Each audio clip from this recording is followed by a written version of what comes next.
Today, I'm talking with Jake Bullock, the co-founder and CEO of Cann, the THC-infused social beverage company revolutionizing the way people socialize. Cann offers a range of microdose beverages that serve as alcohol alternatives made with simple, all-natural, delicious tasting ingredients. Prior to launching Cann, Jake was an associate at Bain Capital, evaluating potential investment opportunities with a specific focus in the consumer space. Hello, Jake. It's great to have you as a guest. I actually remember during COVID going to a dinner and someone being incredibly proud that they literally carried in their luggage from California, some Cann. And I was like, oh my gosh, this really is pretty groundbreaking and amazing alternative to alcohol. For people who don't know the brand, can you give us the elevator pitch? Yes. So first off, thank you for having me. I'm excited to be here. And, we really started Cann as an alcohol alternative, even though it has THC and CBD in it, and it comes sort of from the broader cannabis industry. The goal was not to get folks high. The goal was to get them to drink a little bit less booze. And we designed it largely for people like me who were getting into their 30s and realizing they couldn't drink alcohol, anything like I could in my 20s. And the sort of concept of a 2-day debilitating hangover became viscerally real. And we needed an alternative. For a lot of people, that alternative is, well, you slow down and you move to the suburbs, you have a family and you stop drinking as much. But that wasn't really what my journey was going to be. I wanted to still be social. I wasn't going to give up on that part yet, at least.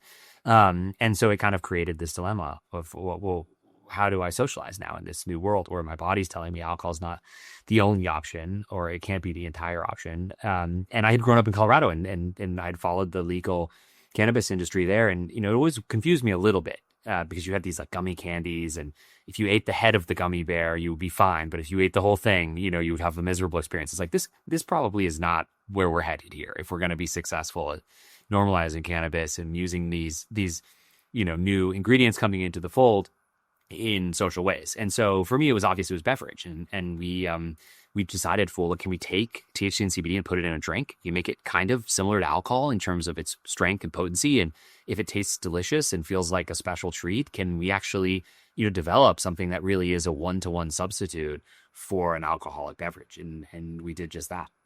Yeah, amazing. I mean, it's interesting. We do a ton of work with a very, very large alcohol global company, and I do remember, I do strategy, and we did a big project where we were thinking of things that could disrupt the business, multiple brands, and there was this provocation that this is so long ago, like pre-Cann, a lot of the sort of cannabis market growth. But where we did say that if things like cannabis and other nootropics start becoming mainstream, like what if you can get it from Walmart? And that was a little bit far, but alcohol, the calories, the hangover. I mean, when I saw it for the first time, I really was like, shit, I wish I'd done that.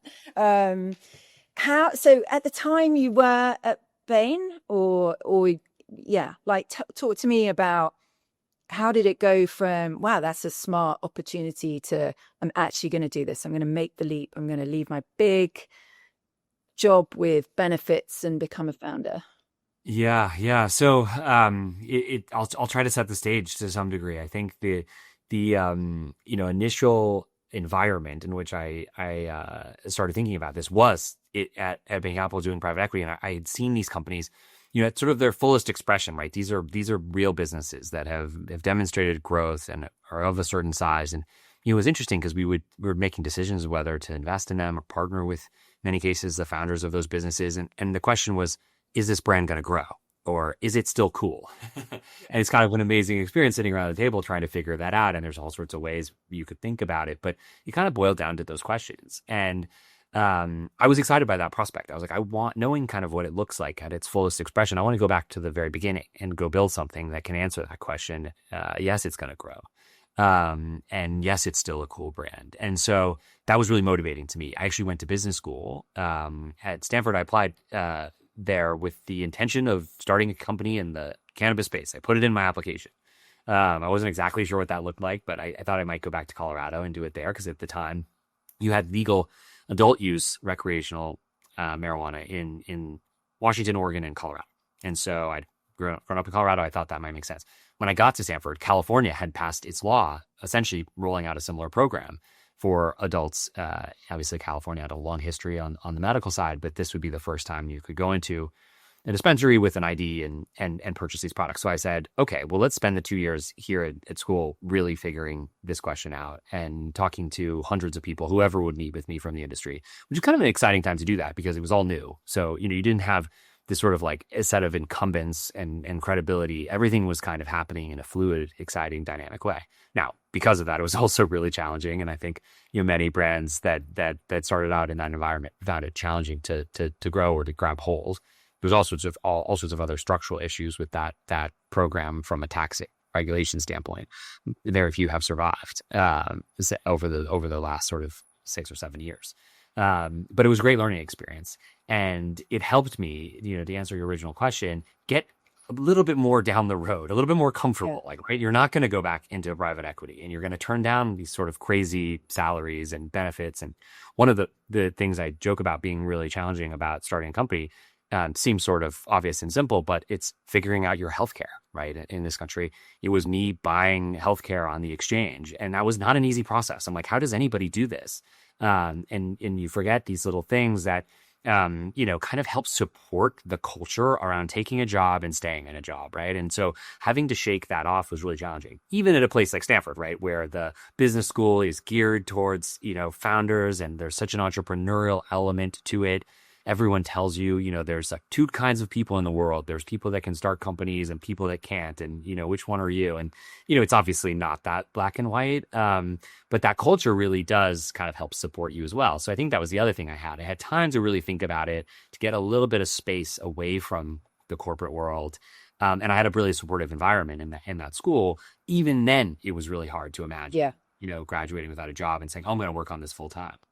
Yeah. I mean, it really, so interesting. We actually, so my day job is at a company called Anomaly. I'm a partner there, Chief Innovation Officer, and we actually created Dosist, which obviously was similarly an early kind of mover within the medicinal cannabis space, starting out also in California and then Colorado.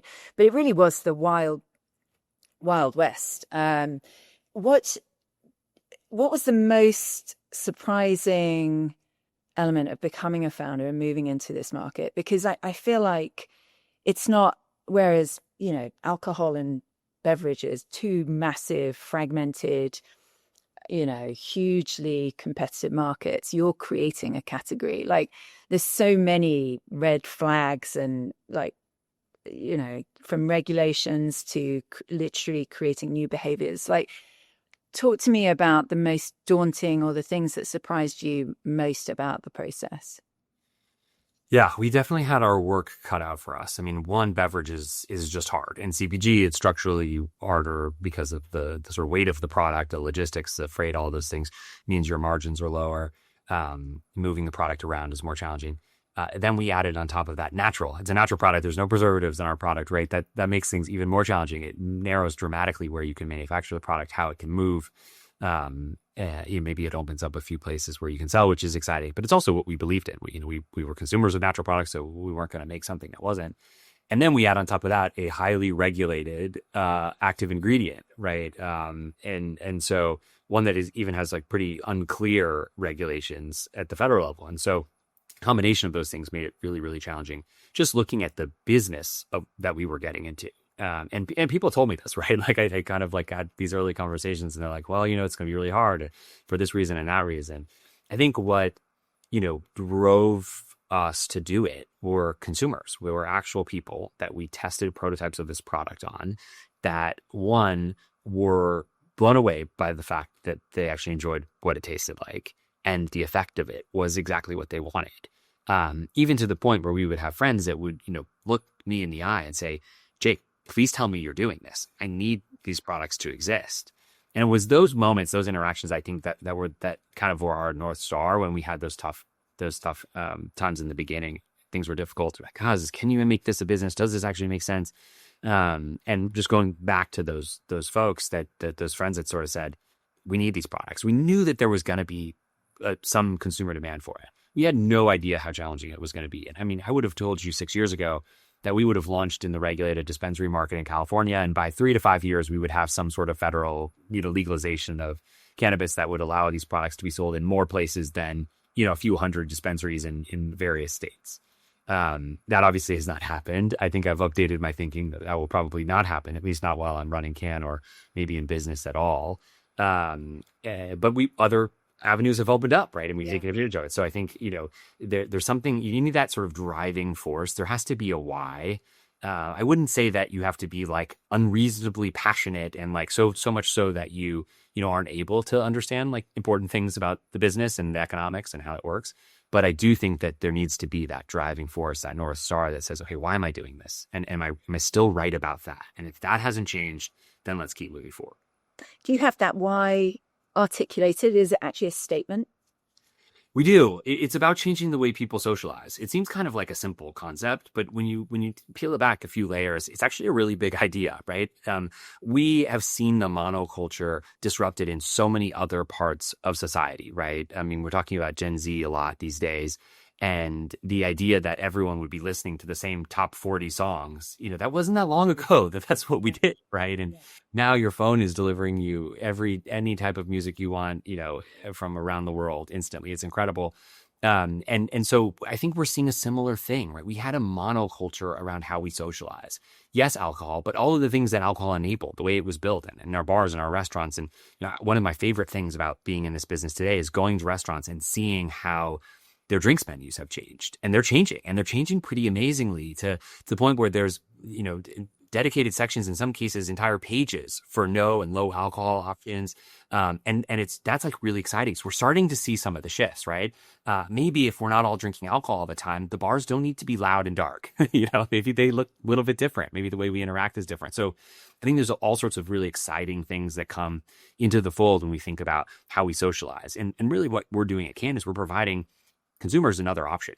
And what we found is whether it's Cann or it's other THC products or it's adaptogenic products or it's wider access to controlled substances like psilocybin, which is more in our communities now than it was 20, 30 years ago. Consumers, when presented other options, will choose those other options. Not all the time, right? Our best customers still drink alcohol. But we're helping them moderate that and we're giving them choices, and those choices are really exciting.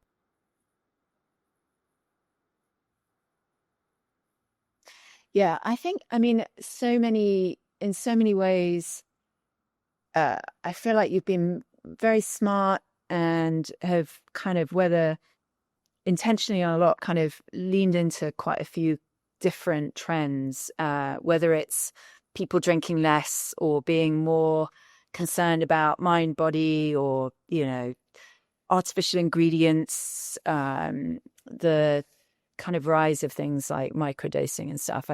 So smart. And you've also pivoted and been pretty nimble. So starting with a small amount, moving to the kind of hemp version so you can go into retail from dispensaries.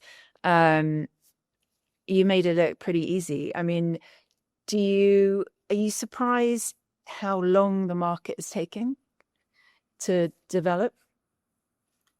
In some ways, yes. I think, it would have, like I said, I would never have imagined it would have not seen some real progress on sort of federal legalization of marijuana. But I think as we've been in this business for almost a decade now, one of the things that we've seen is just how the politics, both at the national level, but also at the state level work. And, for better or for worse, I'm learning quite a lot about it.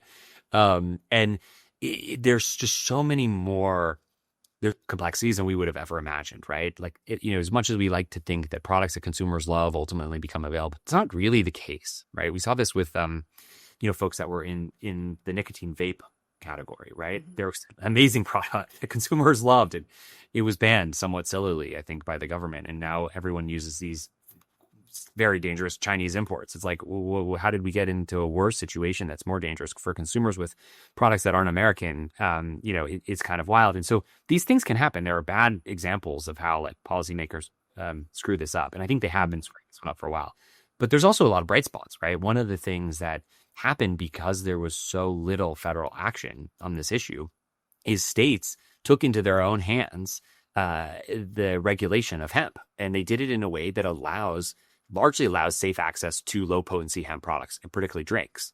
It would have never happened had the federal government acted, the prior administration to legalize marijuana. We wouldn't have, the same, I think, effort and energy around what's happening on the ground in various states as it relates to hemp. And that's really unlocked our business, because what it's allowed us to do is extract the THC and CBD from hemp, sell under those regulatory rules, and get products into liquor stores. And this is where alcohol is sold. And so in some ways, it's kind of like a weird pivot. You often hear startups pivoting by taking some sort of IP or work that had been done and changing the market or its application to a different segment.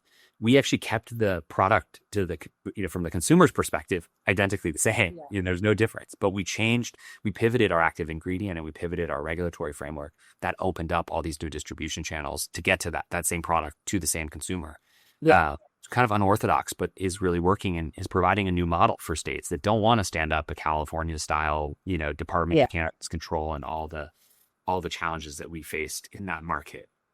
Yeah, and I feel like it opened up, so you could be distributed widely, like without stigma, not necessarily. There's something much more mainstream when you can get it at the, at the liquor store versus having to go into a dispensary. Yeah, kind of amazing. In terms of, can you see yourself going into psilocybin and other types of actives, I guess? We get asked this question all the time. My common response is we've got enough on our hands with our currently, unclearly regulated active ingredient. The idea of taking on another one with maybe even more challenging dynamics doesn't make a ton of sense. It's definitely alluring though, right? It's in our, when we think about ourselves as a social beverage company, that doesn't restrict us to THC or CBD only. I absolutely believe there are social beverages of the future that will incorporate, different types of adaptogenic or in some cases, psilocybin, it could be in that mix, right? But there's also ongoing clinical trials for psilocybin, right? It could be very easily approved as a drug. I think one of the weird things about marijuana is, despite its ubiquity, has had a prohibition on any medical research, unless it's to research the harms. And so that has kind of created a dynamic where there are no drugs outside of a seizure medication for CBD that incorporates CBD and Marinol, which is used, I think, on the appetite side for folks dealing with cancer outside, and that's a synthetic THC. So you don't really have what should have happened here, I think, is probably a robust set of research around how this can be used either as a supplement over the counter or as a prescribed drug, and it just hasn't happened. And so that's, again, because of the lack of that structure, you're seeing states step up and really develop and be on the front lines of good policy in this space. I'm hoping for the sake of Americans that doesn't happen to these other compounds, but it very well may. We'll see. Yeah. I think there's so much to grow within cannabis without having to figure out a whole new level of active. I do think it's interesting. I mean, like, you did create a market, and now that you've kind of helped establish a kind of behavior and a market, can you talk to me about how you think about your brand and how you make sure that you stay elevated and leading, and versus all of the potential kind of copycats coming in? Because it is still, I feel like you've opened the door to a whole new category of beverages. Yes. It's always fun for us to see the new versions of whether they're copycats or fast followers or whatever it is, some cases using our same flavors. I actually get a kick out of seeing folks pairing citrus fruits and more adventurous herbal extracts because no one was doing that before we launched Cann, and we've somehow gotten people to drink things like cardamom and lavender and rosemary, and that's pretty cool to me. That kind of formulation and innovation around a product is infectious, and consumers love it, and so it Yeah. doesn't surprise me that folks are jumping on. Although I sometimes wonder about their combinations. We have to stay disciplined, right? To answer your question, we had set out these brand guidelines, both sort of values around the brand and who we are as a company and what we care about, but also around the product, right? It's like we don't use concentrated juices. We don't use preservatives. We use all natural herbal extracts, not with other natural flavors.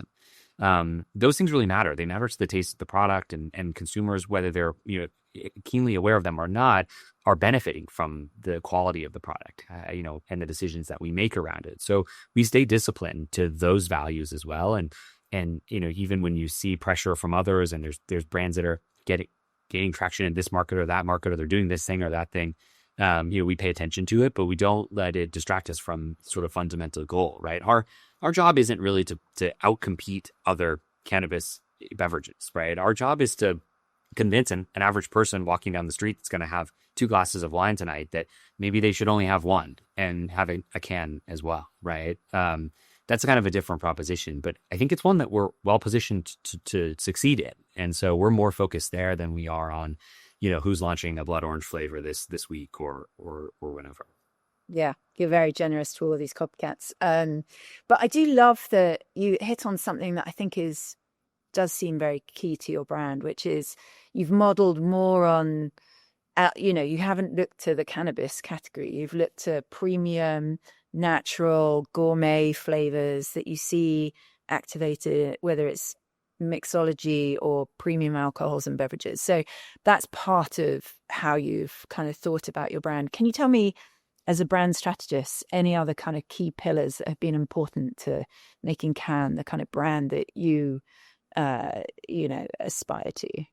Yeah, so we, if you remember, and I think you will, being with Dosis in those early days, there were a lot of first movers that wanted to be ultra premium. It was like the Barneys for weed, and it was, the brand was a font, and we kind of were like, well, that doesn't seem right either. So we had to figure out some sort of value or set of principles to help guide us through. We knew we weren't going to be, rolling out old tropes from sort of the like stigmatized stoner culture, right? We also knew we weren't going to be the Barneys for weed, and so how do you think about that? And we wanted to make sure that we were approachable. That was really important. That we didn't feel so out of reach, but we were still communicating the premiumness of the product, the ingredient choices we were making, that it was elevated in that sense, right? We wanted to take a stand. Like we often talk about being editorial as a brand. And there's certain issues where we would really take kind of like a vocal stance, line in the sand, whether that was on social justice issues, right, which are really important to the brand, or on preservatives or stevia, right? We get actually a lot of folks fight us on the stevia issue, and they're convinced they like it. I think they've somehow habituated themselves to it. It's awful and has a bad mouth taste, and we don't use it in our products, and that kind of that sort of helped us, right, as we chart territory of that balance, sticking to those principles. We also don't take ourselves too seriously, right? I think one of the other traps brands can fall into is they become so co-opted by the environment that we're in, which is often very, very scary and uncomfortable.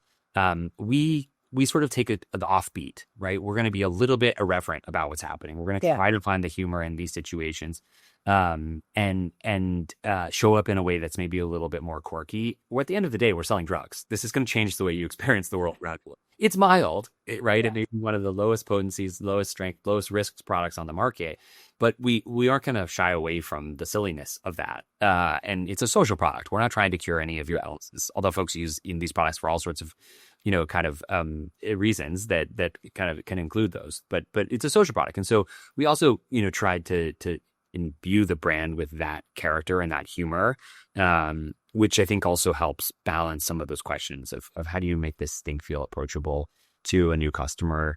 You don't want them to feel like it's out of reach, and also not something that's going to kind of, make them feel uncomfortable either. Yeah. No, it's there's so many balances. The premium and the accessible is definitely one that I think you've done a great job on. It's interesting. I mean, what are your favorite brands? Like, what makes a good brand for you? Yeah, it's funny because as a result of starting this company, have spent a lot of time following brands, and that's not a normal thing, right? I have to keep reminding myself that like most people don't follow brands. They aren't like actively engaging with branded content. They don't like go through the motions of on TikTok or Instagram, like adding this brand to the content that they want to see. And that matters, right? Because I think sometimes we get so into our branded world that we're like, constantly focused on it. We're saying, oh, what is this brand doing? What is that brand doing? Right. And it can affect us in not a good way, right? That then we start behaving like in a way that Take it too seriously. yeah, taking it too seriously and almost like feeling like the urge to copycat something successful. We love, for example, Liquid Death. They do like the most amazing collaborations with brands. They make us laugh. There's a quirkiness, there's an irreverence, there's like a very strong sense of brand and voice and who they are. So that's one that we're always looking at. And I have to remind myself, like, okay, you're not you're not going to do the Cann version of this. But it is also fun to have that inspiration because we will take ideas and we'll say, okay, this was cool. What was cool about it? Let's identify the sort of like salient, motivating, that emotional thing behind it, and then take that emotional thing and say, okay, well, how does Cann show up on this point, right? And that's a great way of driving a creative process that's going to keep us from, trying to rip or copy something that someone else has done, but find our own way through it. And what's really cool about this brand is we have license to do that in some ways because of how we built the brand, and also in some ways because of the nature of the product, right? Yeah. I joke, we're not selling toothpaste. We're not, this is actually something interesting that people want to have in their lives or understand and talk about. And that's an advantage as well. Yeah. How do you fit the kind of, there is something, there has to be something fun and about socializing, about, being a lubricator, literally, of a situation. I'm curious, you've also, I feel like you've done so many different stages of types of brands and business from state specific dispensary to DTC to moving into kind of more mass retail. Presumably a lot of your marketing is a little more kind of normal alcohol playbook of in-store sampling. Like, talk to me about how you think about marketing and growing the brand now. Yeah, it's a good question. I mean, 6 years ago when we're in the dispensaries, right, we're highly restricted. We can't really do anything digitally. We can't really do anything in the dispensaries. For the most part, they had their own sort of ambitions and aesthetics. And so we were stuck going out into the community and doing kind of old school word of mouth, like event-based marketing. I know Doses had its Abbot Kinney location. We did like a pop-up down the street, and that was great. And it was right next to the MedMen, and we sent people there to buy the product. So, we did creative things like that. That was really all we could do to try to drive that sort of word of mouth and virality in a geography. As we've gotten bigger and more distribution channels and opportunities have opened up, you're right. The business looks a lot like alcohol in terms of how we can market, right? We're doing a lot of stuff in store and displays, raising the visibility of the brand, whether that's, with like a center aisle display or a case stack somewhere in the store on the end cap of an aisle, and figuring out how to bring the right balance of the brand and education of what consumers want or need in order to try the product for the first time. That's actually where most people encounter Cann today. Whereas if you think about 6 years ago, it was probably through our Instagram where we couldn't even sell you any product. And we still can't sell you product from our Instagram, but you see, some sort of funny meme that we would create and you would laugh and share it with your friends. And that was how you interact with the brand 6 years ago. Now we can run ads. So there's a little bit more of a digital presence. You'll find us, probably harassing you with reels and things like that on Instagram, but there's restrictions on a lot of these platforms. So it's not really easy to do that. We built up an email list as well. So we do kind of like traditional e-commerce email marketing. That's another area where we can, keep folks involved in the brand and telling our story. But it really has changed relative to where we were 6 years ago, and for the better. I mean, we're competing for a shelf share with the biggest alcohol brands in the world, and trying our best to hold our own. Yeah, I feel like you've gone from one set of really tough market conditions in terms of marketing, well, in terms of everything, to now competing with some of the biggest brands, and presumably not having similar marketing spend. So what do you think is your secret advantage in terms of outperforming your spend? Yeah, one of the things we think a lot about is there are places where alcohol is going to win, and that's okay. We're going to let them win. Like I said, our best Yeah. customers, So where do you win? and then exactly the places where we can win are where we're going to focus. So everyone in alcohol is really gearing up for holiday, no, October, November, December, right? There's all sorts of energy around that. We'll do our own sort of thing there, but really we wait and we say dry January is our Super Bowl. Let's focus there. That's when everyone's coming off of their holiday alcohol binges and they're trying to get a little bit healthy for the new year and they're looking for alternatives. We will show up that. And that's when we want to be doing our biggest activations in stores, raising visibility of the brand, trying to get folks to try the product for the first time, digital marketing, activations, partnerships, all that stuff. So we think about it that way. October, we love because there's a Sober October movement. People are doing that. So we're gearing up for Sober October right now. Those are places we can win. There are, even within some of these occasions, there's differences, right? A college football game on Saturday night, alcohol might win that. But the last game on Sunday, maybe Cann wins that, right? A concert, a festival over the weekend where, you're out for 3 days and you're going to get really tired. Maybe we're going to win on that, Sunday, whereas alcohol wins on the Friday. There's examples like that where we can kind of play, that game and find places where Cann is really, going to serve people best. Yeah. And I feel like there's also something interesting about, alcohol industry is kind of, they've segmented the different occasions and demand spaces. So, the whiskey brand's going to do this, the beer brand's going to do this, the wine brand's for this time of, or, the tequila brand's for this kind of person. And actually, you can kind of talk to all of those people. You're not trying to replace them. You're just trying to give them another option within their repertoire, which is super interesting. So strategically do you have key kind of personas or how do you think about your consumers?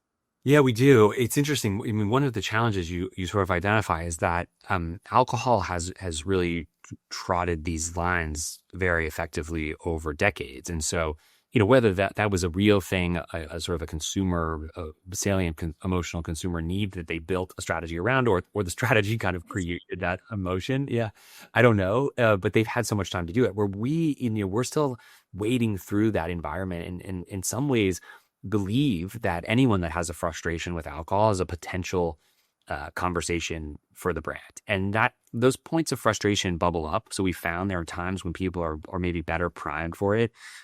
Young parents, you have a kid, this changes how you think about everything, but particularly about your alcohol consumption. And I think it's large. I'm not a parent yet, but what I've heard from my parent friends is that it's actually the parenting hungover thing that it's like hangovers are bad. Now try to parent while and so Getting up in the middle of the night. yes, exactly. So then, 2 glasses of wine on a Tuesday night starts looking like a bad strategy, not a good one. So we do really well with that customer demographic. Weirdly, your kids leaving the home and going off to college or to the real world, you forget how much of the sort of structure that socially was built around their presence. And so, I joke every night's a Friday night in an empty nester's home, and they've got to figure that out, right?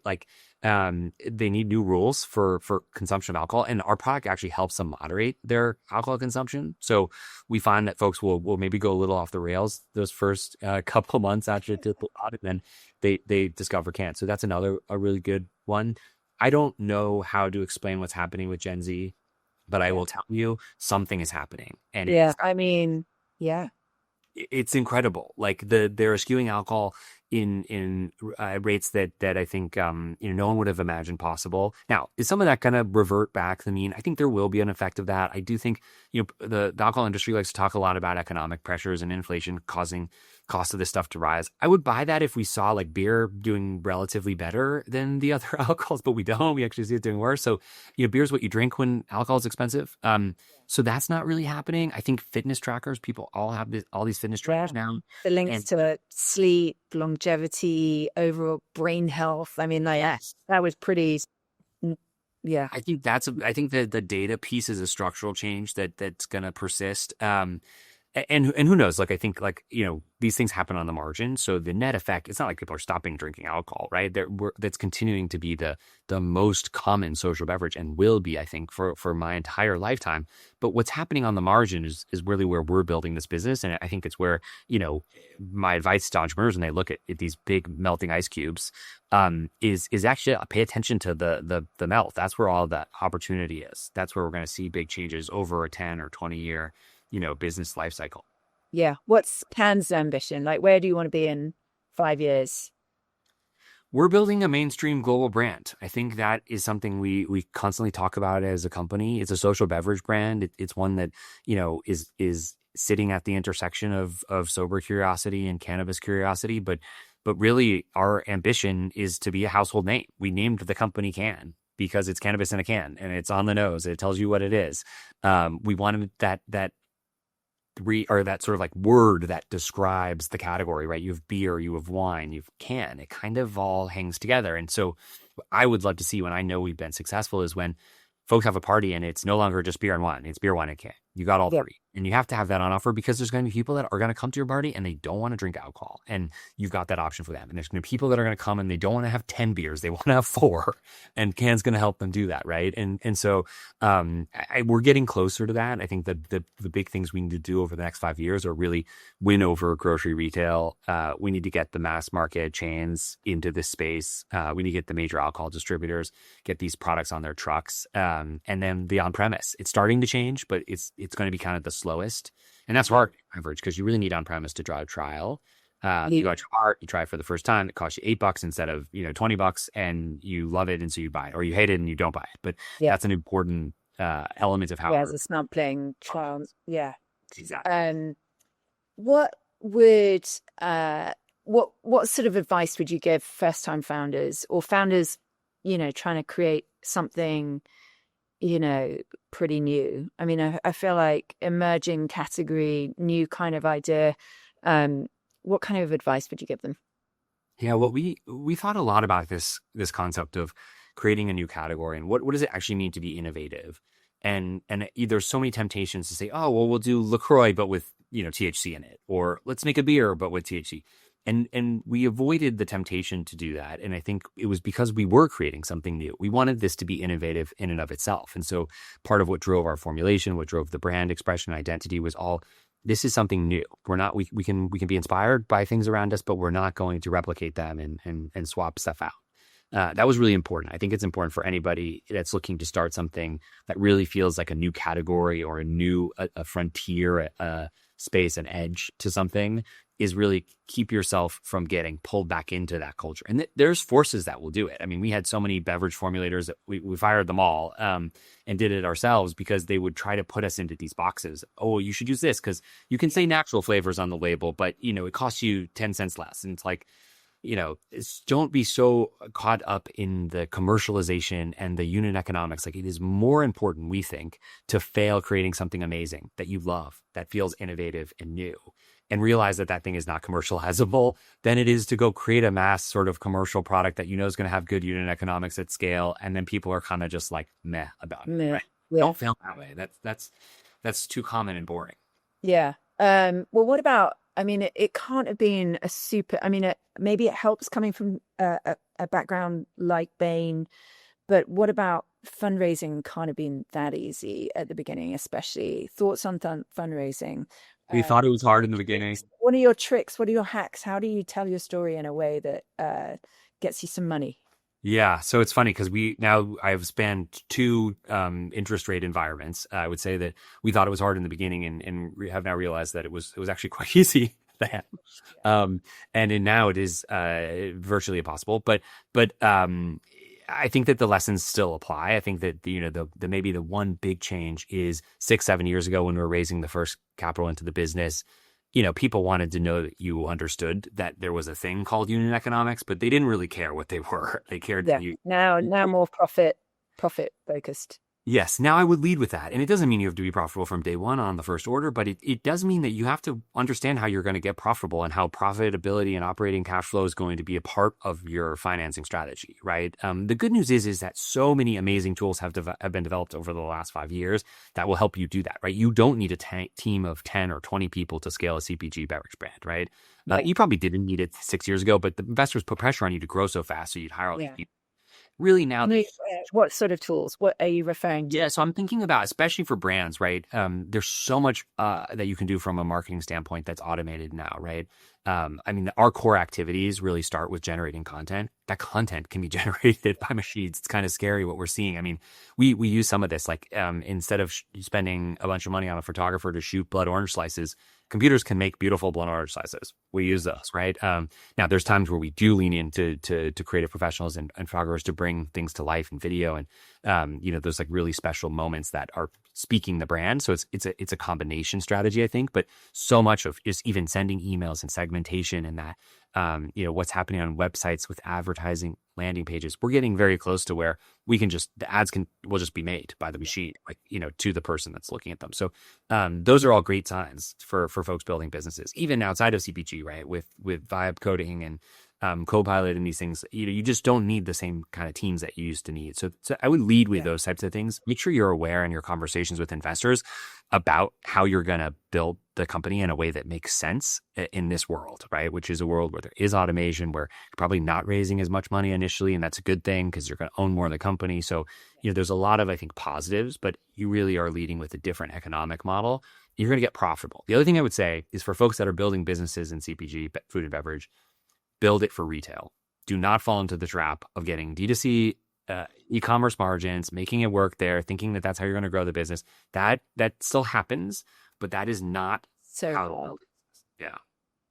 okay, interesting. We're gonna go. I'm running out of time, so I'm gonna go a little more into kind of quick fire questions. I am wondering what do you focus on versus your co-founder? I'm just curious, like how you're complementary.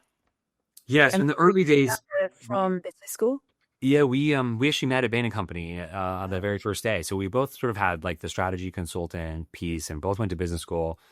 Although very different sort of emotionally in terms of like what we gravitated towards in our energy levels. So he tended to take on the sales stuff and a lot of the like things that needed to be done fast. You could make some mistakes along the way. He would take that on, and I would take on the stuff that like you actually should take your time to get this right. The operations and the finance and the legal things like that. So that was a good balance. Although there were elements of both in each, right? There were sometimes where there was a marketing task that actually we needed to get right, like packaging design, for example, that needs to be done a certain way. About 2.5 years ago, my co-founder transitioned out of the business and started a creative agency in Hollywood. So he's doing that now and loves that. What's it called? It's called Juxtapose. Oh, I know. We work with Okay. big brands like Yeah. Dunkin' Donuts and Dick's Sporting Goods, Arby's, Yeah. things like that, to bring video content to life in a culturally relevant way. So you took a lot of, I think, learnings from what we were able to do with the business in some of those early years, and I think is pretty happy doing that now. How many? And this isn't going into the quick fire yet. Talk to me. Just give me a quick overview of your kind of how many people, key functions. I'm just curious, like size, etc. Yeah, we have about 40 people. Half those are sales reps, folks in the field marketers. There's an ops team that's, sort of exactly like you'd expect: production, supply chain, logistics. And then we've been big believers from the very beginning in in-house marketing and brand. So our first hire was actually a designer. We've always had a full-time design talent. Your design. Huge advantage. And just doing a lot of that, being able to do a lot of the brand and marketing and content creation in-house. Obviously, we work with partners and we've brought folks in along the way and they've been great. But having that core creative capability live inside the house means we have a slightly larger marketing team, but one that's really brought the brand to life and carried it through each of its chapters. All right, we'll go to quickfire. What's your favorite Cann SKU? Oh, wow. I always say grapefruit rosemary because it doesn't always get appreciated. I think some people can't have grapefruit because of their medication or something, but it is really lovely. And if you like grapefruit, it's amazing. All right, best career advice, worst career advice. Oh, wow. Um, Gosh, I mean, I think the best advice I got was that life is really about the stories, and it's about, having those experiences and being able to tell those stories, like not losing sight of that. I think that's helped me through a lot of the ups and downs of some of these things that have happened to us, whether it's in this business or in other businesses, where you're like, oh gosh, you feel really low or really high. And it's really all about stories that you can tell. Worst career advice. Gosh, I don't know. I've gotten a lot of good career advice. I think at one point I had gotten advice to never apologize. I think that's pretty bad advice. There's often a lot of times where you should be apologizing, and especially as a leader and a CEO like myself, I make mistakes all the time. And people really appreciate it when you say, hey, this one was on me. I made this mistake, and I apologize for that. Love it. What do you think your superpowers are that have helped you be successful? Yeah, I think I have a view that like our the things that we're really good at are also in some ways also the things we're bad at. And so you kind of have to take the good and with the bad. And for me, that means I can be, really methodical about things. It probably means I'm a little slower than I should be to make a decision. I think I can tell a story and share a vision and really generate excitement about like what is at stake in what we're doing, even if that thing is a really small thing that doesn't seem like it's that important. And I think that sometimes means that like I'll over index on telling the story and under index on rolling up my sleeves and helping you actually create that vision, right? I think that like I use humor a lot. I think that humor is an underrated skill that people miss. It just helps. It like helps bring you closer to people. It helps sometimes deflect or de-escalate meetings that could otherwise feel intense, or situations where you're like, oh gosh, this is all going to be bad news. And it's like, okay, well, if we can actually find the humor in this, then maybe will just help us get through what would otherwise have been a really tough, uncomfortable meeting. And so, I think that's also something that gets lost, but I've been able to use somewhat effectively, I hope. Anything you wish you'd learned earlier in your career? Hmm. Gosh, I think that it's hard to know whether it's even possible to learn this early on, but I think so much of the early part of my career is just like gaining skills, teaching myself, educating, learning fast, and going, that you miss on the relationship piece. You miss on the like, I should stay in touch with that person, or I really enjoyed, working with so and so over this period of time. And I think that I just like am constantly reminded about how quickly I've moved through the first sort of part of my career. And the sad part about that is you just lose touch with folks, and you just continue to move, means you move on often. I wish I would have done a better job of appreciating those interactions and trying to keep those folks in my orbit. Yeah, I love that. I'm just curious, do you have mentors? Like, I'm not necessarily official, but do you have people that you would consider mentors? I do. I mean, I think there's like, in a business, there's like some formal capacities where these folks come up, right? Like advisors and our board. And I would say both board members and advisors of this company have really become mentors to me. I think about this as like people you call when it's not only are things bad, but you don't even know what to do about it.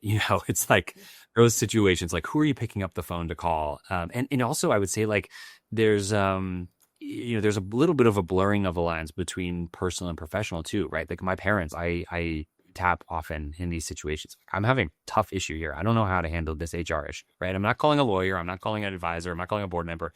I'm calling my mom. And I guess because I think that that's actually where I'm going to get the best advice or support in that moment.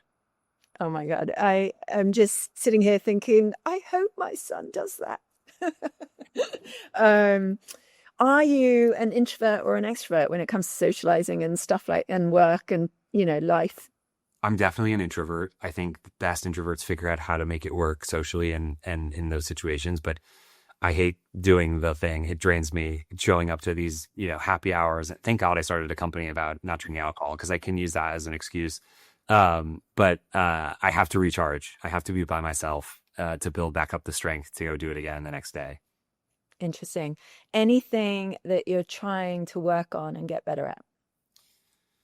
I think the biggest thing, I've been working on this for a while, but I actually think, to my other point, where our greatest strengths are also our greatest weaknesses, you should probably be always working on the same things, is probably how it goes. But I have an inclination, I think, to jump into situations and be like, okay, I'm going to figure this out. And it can sometimes be like very interrogative is maybe the right word. And I'm trying to do a better job of just like having the information flow the other way towards me, right? Like, how can I be really curious? There's a great book, I think it's called The Scout's Mindset. I'm forgetting the author, but like, what is that? Like, you're scouting for information. You're trying to create the circumstance and environment so that the folks that you're working with are open to sharing as much information about the situation as possible. The goal is not to figure it out as fast as possible, which I think sometimes I have the inclination to be like, I'm going to get the answer really quickly here by like digging in. And it's actually the opposite. It's like, let's let this information come out. It's actually part of the process that will get us to a good decision. Listening, patience. Yeah. Last question. Tell me about someone or something that you're professionally jealous of. Oh, I'm professionally jealous of negative working capital. I can tell you that like starting a business with inventory, especially a physical business like a beverage, I don't understand why anyone does it. I like understood, conceptually in accounting, like how this stuff works, but actually living the business on a daily basis, like sign me up for a software company next, because it is unbelievably challenging. And I just have so much respect for people that have been in this business for a long period of time and have been able to figure out how to make it work, because not all businesses are created equal. And these products that you're selling, a physical product, especially a heavy product, it's incredible what folks have done to bring these things to life. It's not easy. Amazing. Jake, thank you so much for the time. This was so much fun. Thanks so much for listening. Please do look at some of the other episodes we've done too. You can find them on Spotify, Apple, professionaljealousy.com, YouTube. Get in touch if you have any questions, feedback, or importantly, anyone you'd like to see featured on the podcast. A quick thank you to Unreasonable Studios and to the talented producer, Shimmy Boyle. You can follow me on LinkedIn, professionaljealousy.com, or on Instagram, etc. Please subscribe, leave a review, tell others. It'll help a lot. Catch you soon.